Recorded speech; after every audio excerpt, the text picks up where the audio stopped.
There is so much going on in Asbury Park. A lot of people say Asbury Park doesn't offer anything. We offer a heck of a lot, and we have a great recreation program. Good stuff getting done, so people don't take advantage of it. Shame on them, but it's out there, and we try to get it out to everybody as much as possible.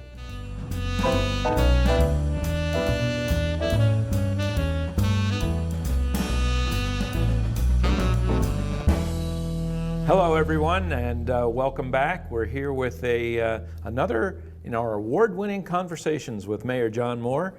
John, welcome again. Thank you very much for having me. Looks like New Jersey is starting to creep up a little bit on COVID. Are we seeing any affected numbers here in town? Not really, and when we met on May the 12th, the numbers were 1,691, and now some 65 days later, the number is 1,727, which is 36 new cases in 65 days. So we're doing well. The state is creeping up a little bit. More in Ocean County, a lot of towns haven't been, they're well below 40% vaccinated. And the state's been having people knocking on doors and getting people vaccinated.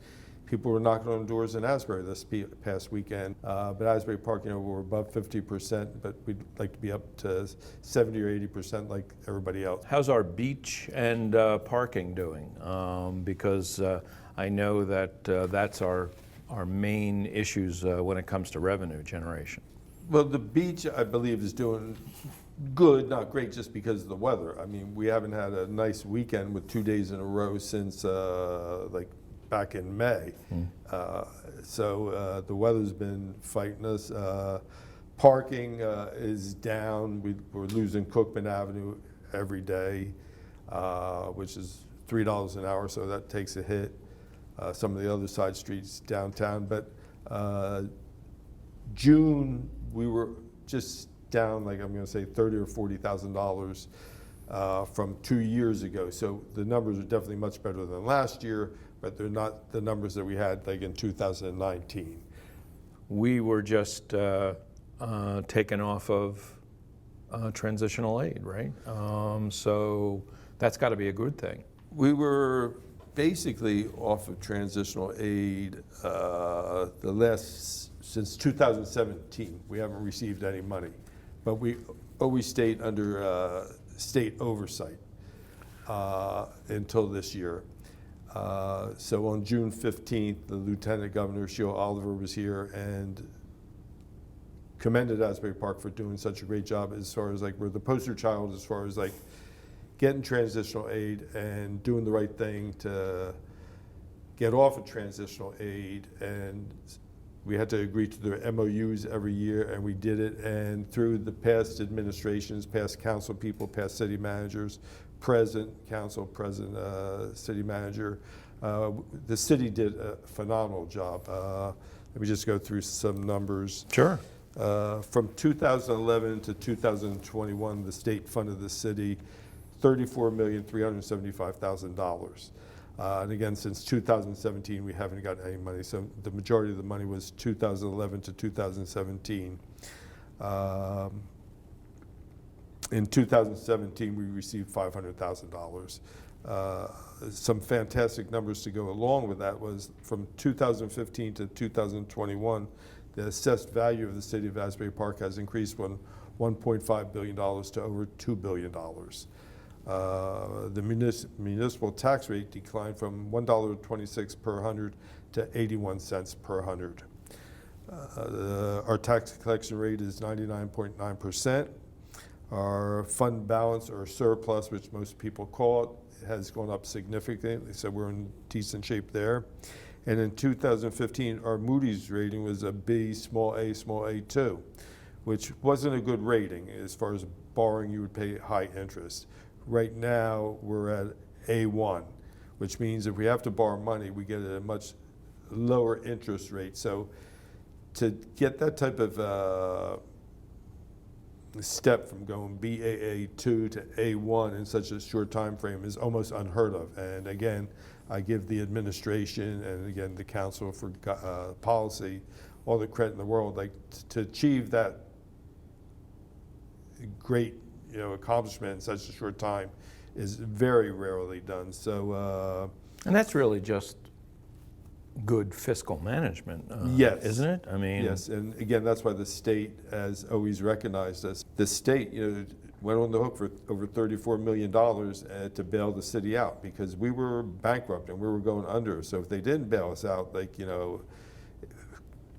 we wouldn't be sitting here. I don't know what would be going on. So the state took a shot on us. We did the right thing. Again, not just this council, past councils, past administrators, past employees, everybody. So it's just been a total team effort. could you give us an explanation of the city's decision to opt out of the cannabis issue and what that's going to do for us? I think the reason we're opting out and so many towns are opting out like us is because we really haven't gotten great guidance from Trenton. Then they changed the law where the recreational businesses can have smoking lounges. Now, it's like every state law I've seen where they were like trying to figure out the state laws, like the third whereas was, and I'm going to paraphrase this, whereas the state of New Jersey says nobody should operate heavy equipment, farm equipment, or operate a motor vehicle under the influence of marijuana. Now, how can you have a smoking lounge? Do they expect everybody to Uber in and Uber out? It's just like, it just doesn't make sense to me. So myself personally, I have no problem with medicinal, but a recreation lounge is going to have a lounge there where people just smoke and then get in a car and drive home, and there's no real way to detect if somebody's under the influence of marijuana that could cause an accident, injury, harm, death, whatever. So that's a hang up for me. So as much as I was for this when it was first recommended, I've changed my mind on the recreational. And that's, we could get a recreational company to come in and say, we'll do recreational, but we'll sign an agreement that we'll never have a smoking lounge. So, I mean, that would be an option we could do with a specific company. But again, opting out is buying us more time because the state just is not up to date on this yet. And I doubt if they're up to date on the deadline. Medicinal, I have no problem with. Recreational, the way it stands with the smoking lounge, I would never vote for that. Where do we stand with that FEMA issue? Nothing will be done and nothing will be built until it meets FEMA regulations, DEP regulations. The floodplain manager certifies it meets all regulations, and then it can still be vetted by the public, but nothing will be built without it meeting all the state and federal regulations. So, and that's true with any project, but when you submit a project for anything, you submit it, it's conceptual. Because it may be changed to the planning board, change this, change that. So they're not the final drawings. So right now, our construction department does not have the final drawings, but when they get the final submitted drawings, then they'll be submitted and they'll be reviewed, and they're going to have to meet every criteria, city, state, federal, and if they don't, it won't be built. You mentioned the firehouse. Where do we stand on that? The firehouse, we hired an architect. We're starting plans to look to build, and we're closer than ever, but we're still a little bit away. What's been the reaction? I mean, I know it just happened, but what's been the reaction, and how do you see enforcement of the no smoking on the boardwalk? We're not looking to fine people. We're not looking to put people in jail. We're just looking to people quality of life. We were getting so many complaints about secondhand smoke. We're getting so many complaints about, when Clean Ocean Action does their cleanup, like what's the biggest thing? Cigarette butts on the beach. So even though you can't smoke on the beach, if somebody's smoking on the boardwalk, they throw it over the railing onto the beach. They discard it onto the boardwalk. We're lucky we haven't had fires. It was something we were looking into last year, and we probably should have done it when we introduced the ordinance in April or May about the season, but again, with like COVID and everything, it just got lost in the shuffle, so we did it this past meeting. And congratulations on the consistency of garbage and trash and recycling receptacles on the beach. They look fantastic for garbage cans. They do, and it was first, it was an effort, and be it Robert Bianchini and Gary Giberson Sr., vetted many companies, had them come down and do demonstrations both at DPW and on the beach, because they had to have a certain lid that will flip open because they go right into a 7-yard container. So Right. we didn't want them to have a lid and the guy has to manually take it off, put it on, and everything. We had the grand reopening of the senior center on Wednesday, and that was very, very nice. The seniors need to get out as much as anybody else, and it was a great experience Wednesday to be there and to see I'm a senior, to see all my buddies, all my friends, Reverend Parriott, his wife, and everybody, and it was just a great grand opening, and they were all welcomed back with gifts from the city and gifts from the senior center. That's great. And so the bus system is up and running, and they did a great job. Karen, in charge of the senior center, she repurposed it and she changed things around. It was all repainted. The floors were redone. It's a beautiful, beautiful building. It's a great senior center that gives so much, but it's just, we got to do a better job somehow of getting out the word, because not enough seniors are using it. And so it's underused, but it's a great facility. They have trips, they have everything going, so no reason more seniors aren't using it. It's something we're going to work on. Acting Prosecutor Laura Linsky has started the CIT training, Crisis Intervention Team, and this is for police to learn how to de-escalate problems. And it was very competitive to get into this because there are only so many throughout the state, and Monmouth County was given one. But you got 54 municipalities, so every police department wanted to get people into it. But the acting prosecutor, Ms. Linsky, made sure Asbury Park was invited to the table. We have our officers attending that, and they'll be attending future training. The Asbury Park Volunteers and DLA Commission installed 6 new floating islands in Sunset Lake. I saw them. And Wesley Lake, and that's to biologically filter the water. But there's so much going on right now. Like the Asbury Park Music Foundation on Cookman Avenue, Fridays 7 to 9, Sundays 3 to 5, have concerts through the first week in September. The Monday music at Springwood Avenue Park is started and ongoing. Tuesdays at Springwood Avenue Park, 5 to 6 is yoga, and 6 to 7 is Zumba in the park. Friday, July 9th to August 6th, 5:30 to 6:30, the Recreation Department is having a soccer clinic at the Bradley School through our Recreation Department, and it's a summer day camp from noon to 4:30 through Leisha Floyd.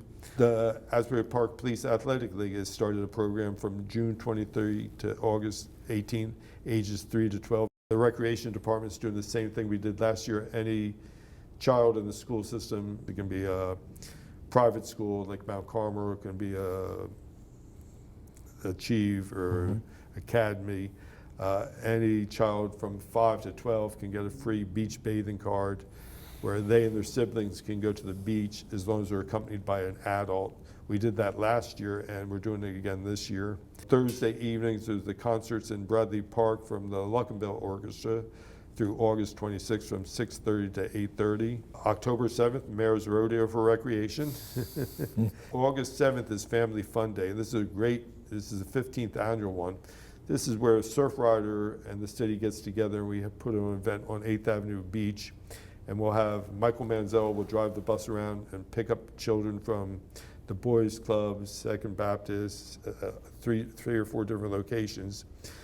And we just have a great day on the beach where the lifeguards participate. Surfrider has their whole team there.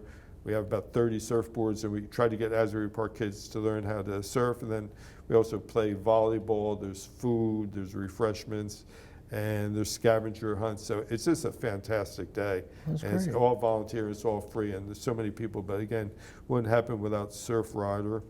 The last thing, myself and all council members are like still, I'm not going to say bothering, but calling our federal representatives, be it Pallone, Booker, Menendez, especially with this new infrastructure bill coming out with many trillions of dollars. Like, what does Asbury Park have to do? Do we have to be shovel ready? We want the money. We need the money. So we keep on doing that. And When's the deadline for that? Because we talked about it last time. I know, So but there is no deadline because they haven't passed it yet. And We just keep on calling and saying, hey, don't forget, we got to build a firehouse. Don't forget, we need streets done. Don't forget, we got to build a parking garage. So anything you can do to help, like, Right. you know, don't forget Asbury Park. It doesn't hurt to ask. There's a slight foul up as far as tax bills. And Oh, yeah. yeah, so, and that's because we cannot legally send out tax bills until the state certifies our budget. Now, the state was slow in certifying not just our budget, but I've been reading every town around. So the tax bills are going out. Extra time, extra grace time will be given, an extra 25 days.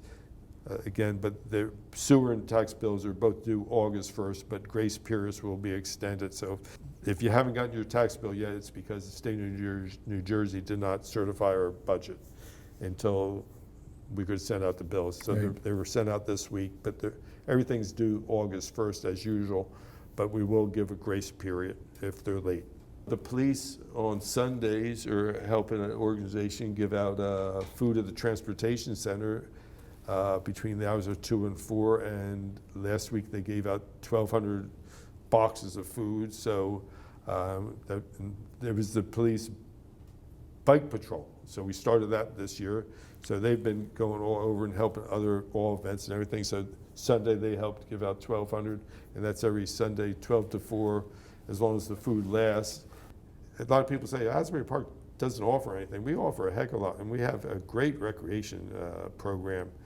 Good stuff getting done, but again, Alicia, 732-502-5759, runs a heck of a recreation department. If not the best in the county, definitely one of the best in the state. And we offer so much. So if people don't take advantage of it, shame on them, but it's out there, and we try to get it out to everybody as much as possible. Fantastic. John, thank you once again very much. Well, thank you, and always a pleasure, and we'll do it again soon. We'll do it again, absolutely.